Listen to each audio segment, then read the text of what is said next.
गांव के पास एक घना जंगल था जिसे लोग भूलभुलैया वन के नाम से जानते थे। वहां कोई जाने की हिम्मत नहीं करता था क्योंकि कहा जाता था कि जो भी वहां गया वो कभी लौटकर नहीं आया। जंगल के अंदर एक पुराना मंदिर था जिसे वर्षों से किसी ने नहीं देखा था। राजू, एक निडर और जिज्ञासु लड़का, इन कहानियों पर यकीन नहीं करता था। उसने ठान लिया कि वो जंगल के अंदर जाएगा और वहां के रहस्य का पता लगाएगा। एक दिन वो अपने दोस्तों से कहकर जंगल की ओर निकल पड़ा। राजू के दोस्तों ने उसे मना किया, लेकिन वो अपनी जिद पर अड़ा रहा। रात का समय था, चांद बादलों के पीछे छिपा था और चारों ओर घना अंधेरा छाया हुआ था। राजू ने हाथ में मशाल ली और जंगल में प्रवेश किया।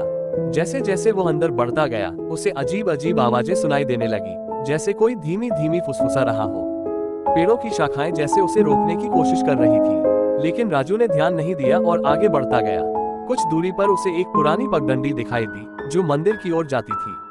राजू उस रास्ते पर चल पड़ा। अचानक उसे ऐसा महसूस हुआ कि कोई उसका पीछा कर रहा है।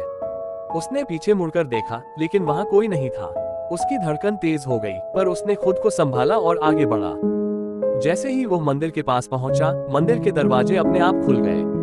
राजू ने देखा कि अंदर एक अजीब सी रोशनी फैली हुई है।